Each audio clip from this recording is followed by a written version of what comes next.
On opener 25, we're going to continue this, but we're going to extend it a little bit to not just integer solutions, but fractional solutions. And that'll help us start to develop a notion of what happens when our a value is not just 1, is not just there. So, write a quadratic equation in standard form whose solution is 0 and negative 6. So again, working backwards, I know x minus 0 equals 0 gives me 0. Another way to think of it is x equals 0 gives you the solution of 0. And I know x plus 6 equals 0 will land me a solution of negative 6. So you could write it either way. Why don't I continue this x plus 0 notion, or x minus 0. X plus 6 equals 0.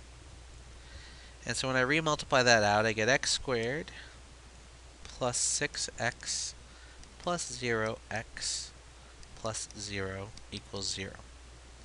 Simplifying that, I get x squared plus 6x equals 0. Now, you could have taken this a different way slightly and just thought of this as x equals 0, which means you need x times x plus 6 equals 0. Remember, x is the same as x plus 0. And when you remultiply that out, you've gotten x squared plus 6x equals 0, which is exactly the same as what you got before. So either way of thinking of it is fine, as long as you end up in the same spot. So I could plug in 0 and it would work. I could plug in negative 6, it would also work. So this is my quadratic equation in standard form, whose solutions are 0 and negative 6. So this is the 0 case. Now what about the fractional case? What about negative 1/2 and 3/5? Let's look at that. So you'd think you'd just start with, well, x plus a half is equal to 0 if you took the pattern, right? Because I could plug in a half there, and I know that equation, or negative a half in that equation is true. Likewise, I could say x minus 3/5 equals 0. And so then I could say, well, then this is x plus 1/2 times x minus 3/5 equals 0. Now, distributing, some of you might not like this, but it is something you should be able to do. X squared minus 3/5 x plus 1/2 x minus 3/10. And now I can combine like terms.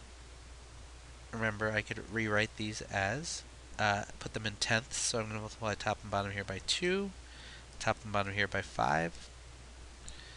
So I have negative 6/10 x plus 5/10 x. I'll rewrite the rest. This is all, of course, equal to 0. So I get x squared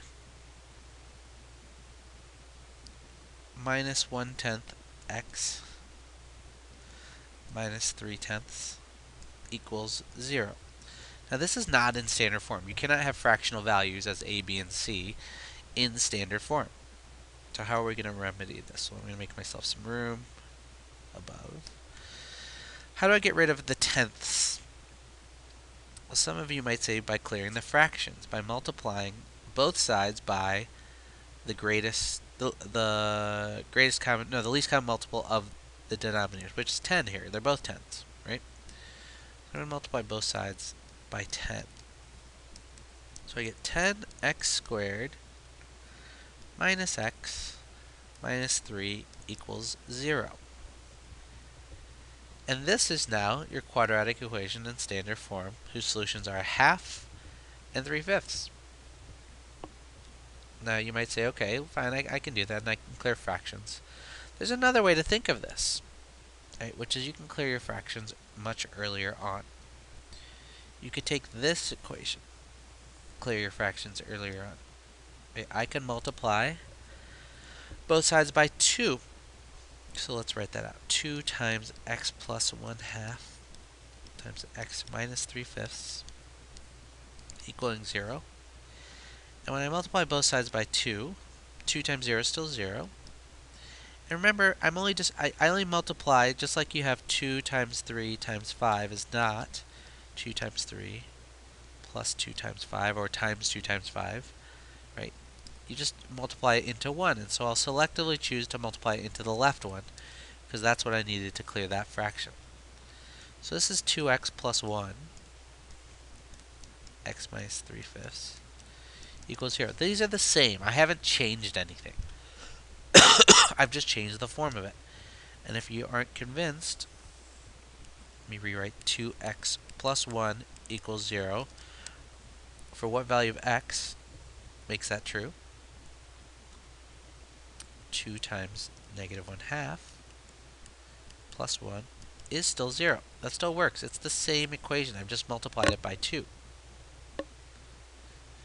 Right, so you can multiply it down here if you find it even more convenient.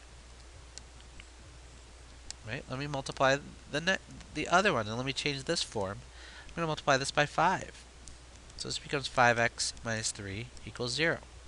And I can replace that here. So now I have 2x plus 1 times 5x minus 3 equaling 0.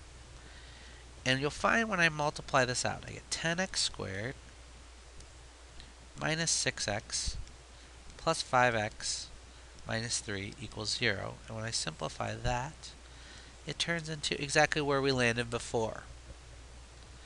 I recognize it's a little complicated. You might want to watch this video a couple times. But the key here is that when I'm writing an equation whose solution is negative 1/2, I could write x plus 1/2 equals 0. But I could just as likely write 2x plus 1 equals 0, because I know that has a solution of negative 1/2 as well. And that's the key to opening up your solutions in standard form.